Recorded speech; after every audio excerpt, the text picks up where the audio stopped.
কথাটা বলে হন হন করে ঘর থেকে বেরিয়ে যায়।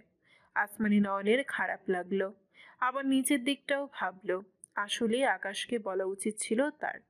তার ভুলের জন্যই আকাশটা কেমন হুটহাট উদ্ভট আচরণ করছে। আসমানি নয়নের রুমের পাশে রুম সন্ধ্যার।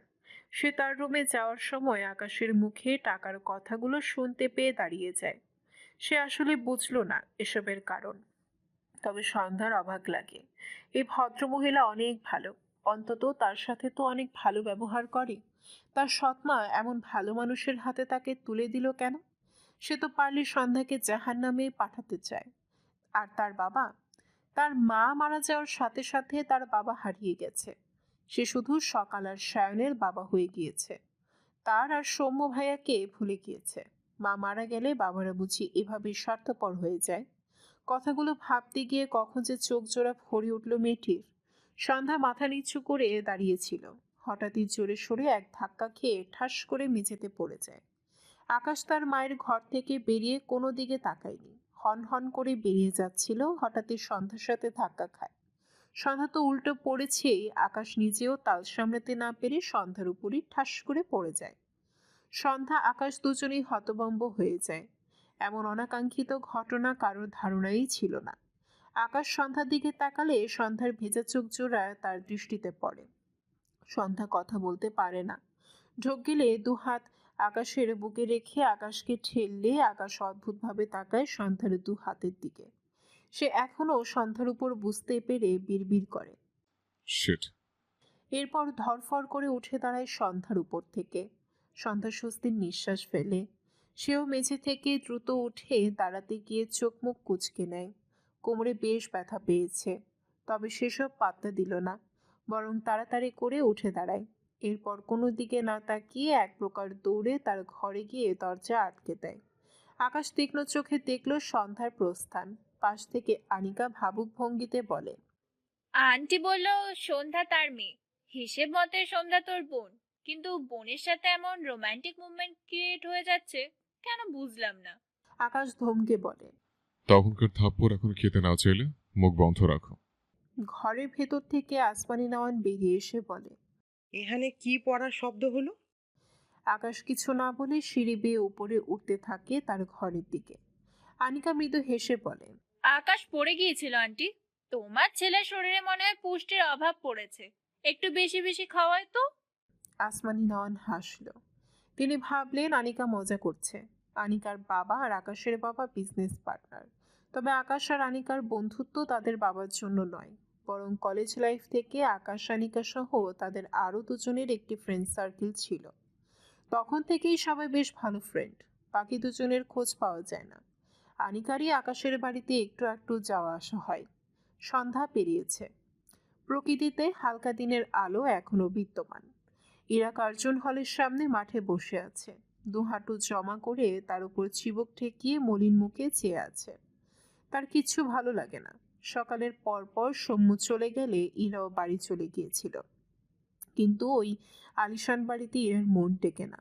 তাই বিকেলে আবারও এই ফাঁকা জায়গায় এসে বসেছে। সৌম্যর নাম্বারে কল করেছিল, সে কল রিসিভ করেনি। ইরা জানে সৌম্য ইচ্ছে করেই তার কল রিসিভ করে না। সৌম্য তাকে ইচ্ছে করে কত শত অবহেলা করে, সেসবের হিসেব কষে শেষ করা যাবে না। ইরার খুব মন কাঁদে। ভাবনায় কথাগুলো আসতেই ইরার চোখের কোণে পানির কণা জমে। ইরা, হঠাৎই পেছন থেকে সৌম্যের শক্ত কণ্ঠে ইরা ঝাঁকি দিয়ে ওঠে। সৌম্য তাতে দাঁত চেপে বলে, এখনই এখানে বসে আছিস কেন? থাপ্পড় খাবি? ইরা পিছু ফিরে সৌম্যর দিকে চেয়ে বলে। তুই যা, আমার ভালো লাগছে না এখানে কিছুক্ষণ থাকি। সৌম্য আশেপাশে তাকায়। এসব জায়গা মেয়েদের জন্য সেফ? এসব জানে না। রেগে বলে, এখনই বাড়ি যাবি তুই। এসব জায়গা সেফ নয়, জানিস না তুই? ইরা গাঁটটি মেরে বসে থেকে বলে। আমার জন্য কেন ভাবিস তুই?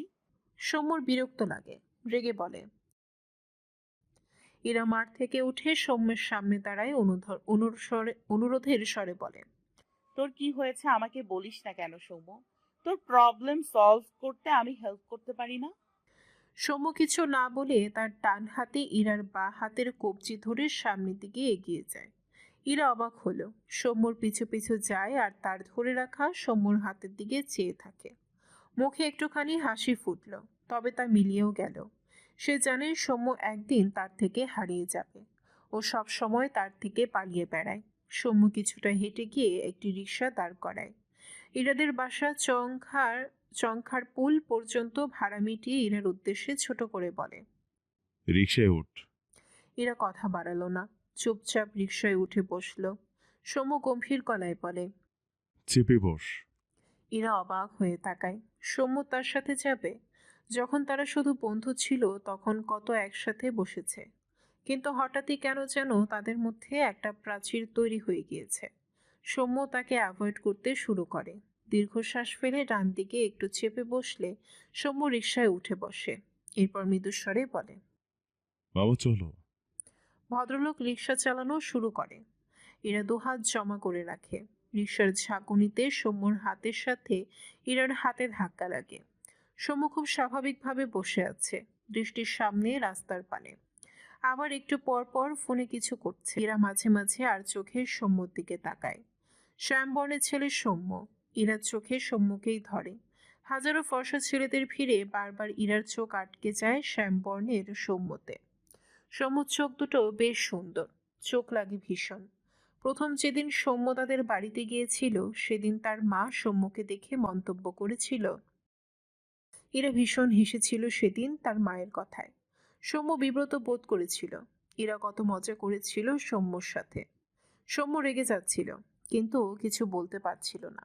সেসব দিনগুলো কেমন যেন হারিয়ে গেল। দীর্ঘশ্বাস ফেলে মেয়েটা। সৌম্য ঘেমে গিয়েছে বুঝতে পেরে ইরা সৌম্যের দিকে টিস্যু বাড়িয়ে দিলে সৌম্য তার ফোনে দৃষ্টি রেখেই বলে। লাগবে না। ইরার মলিন মুখখানি আরো মলিন হয়। মন খারাপ করে বলে। তুই আমার কল রিসিভ করিস না কেন সৌম্য? সৌম্যর কাটকাট জবাব। ভালো লাগে না ভাই। ইরার চোখ দুটো ভরে ওঠে। মেয়েটির বাচ্চাদের মতো করে কাঁদতে ইচ্ছে করল। মাথা নিচু করে নিল। হাজার চেষ্টা করেও নোনা পানি আটকাতে পারল না। টুপ করে হাতের উপর 2 ফোঁটা পানি গড়িয়ে পড়ে। আরেকবার আর চোখে সৌম্যর দিকে তাকালে দেখল সৌম্য ফোনে ব্যস্ত। ইরা মাথা নিচু করে আড়ালে তার ভেজা চোখ জোড়া মুছে নেয়। বেশ কিছুক্ষণের মাঝে রিকশাওয়ালা ইরার বাসার সামনে রিকশা দাঁড় করালে এরা চুপচাপ রিকশা থেকে নেমে যায়। সৌম্যকে বাসায় আসতে বলতে চেয়েও বলল না। আসবে তো না, উল্টে এমন কিছু বলবে যা তাকে শুধু কষ্টই দেবে। সৌম্য ইরার দিকে চেয়ে বলে। ভেতরে যা। ইরা দীর্ঘশ্বাস ফেলে উল্টো ঘুরে এগিয়ে যায়। সৌম্য তাকিয়ে রইল ইরার দিকে। ইরার গায়ের রং ধবধবে ফর্সা, চোখে লাগে খুব। দীর্ঘ কপাল, গোলগাল মুখ, হাইট 5 ফুট 4 ইঞ্চি। চোখে পড়ার মতো সুন্দর ইরা। বাবার টাকার অভাব নেই। এক বাবার এক মেয়ে, অথচ এই মেয়ে সব পিছু ফিলে সৌম্যের পিছনে পড়ে থাকে। কি আছে এর সৌম্যে? কিচ্ছু নেই তার। যা আছে সব তো দুঃখ। সৌম্য কথাগুলো ভেবে চাপা শ্বাস ফেলে। ইরাকে যতক্ষণ দেখা গেল দেখল। একবারের জন্য চোখ এদিক ওদিক নেয়নি। ইরা মেন গেটের ভেতরে পা রেখে সৌম্যর দিকে তাকালে সৌম্যর সাথে দৃষ্টি নামিয়ে নেয়। সৌম্যকে ফোনে ব্যস্ত দেখে ইরা চোখ জোড়া আরেকবার ঝাপসা হয়। নিজেকে সামনে দরজা আটকে ভেতরে চলে গেলে সৌম্য ঘাড় ঘুরিয়ে তাকায় ইরার বন্ধ দরজার দিকে। দীর্ঘশ্বাস ফেলে বিড়বিড় করে।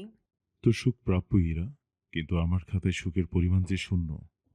সৌম্য রিকশা থেকে নামতে গেলে ফোনে কারো কল আসলে পরিচিত কারো কল দেখে রিকশা থেকে নামলো না। কল রিসিভ করে সালাম দেয়। ওপাশ থেকে কিছু বলল বোধহয়। সৌম্য আর রিকশা থেকে নামলো না। ফোন পকেটে রেখে রিকশা ঘুরিয়ে নাজিরা বাজারের দিকে যেতে বলে রিকশাওয়ালাকে। রাত প্রায় 8:30। আকাশ নাজিরা বাজারের একটি রেস্টুরেন্টে বসে আছে। কারোর জন্য অপেক্ষা করছে। একটু পর পর হাত ঘড়িতে সময় দেখতে আবার ফোনে কিছু করছে। সৌম্য আকাশের সামনে দাঁড়িয়ে ডান হাত এগিয়ে দিয়ে সালাম দেয়। আকাশ ডান হাত বাড়িয়ে সৌম্যের সাথে হাত মেলায়, সাথে সালামের উত্তর নেয়। সৌম্যকে বসতে বলে সৌম্য আকাশের সামনে চেয়ারে বসে। একে অপরকে জিজ্ঞেস করে কেমন আছে। এরপর আকাশ হালকা কিছু অর্ডার করে, সাথে 2 কাপ কফি অর্ডার করে দেয়। এরপর সৌম্যর উদ্দেশ্যে বলে। শিমুকে পড়াতে আসতো না কেন? সৌম্য মৃদুস্বরে বলে। ভাইয়া আমার কিছু প্রবলেমের কারণে যেতে পারছি না। 2-1 দিনের মাঝেই যাব। আকাশ ছোট করে বলে। ও ওকে। এরপর পকেট থেকে একটি খাম বের করে সৌম্যের দিকে এগিয়ে দিয়ে বলে, এটা রাখো, আমি নেক্সট 1 সপ্তাহ থাকবো না, এই জন্যই মূলত তোমাকে ডেকেছি। সৌম্য মৃদু হেসে বলে, থ্যাংক ইউ ভাইয়া।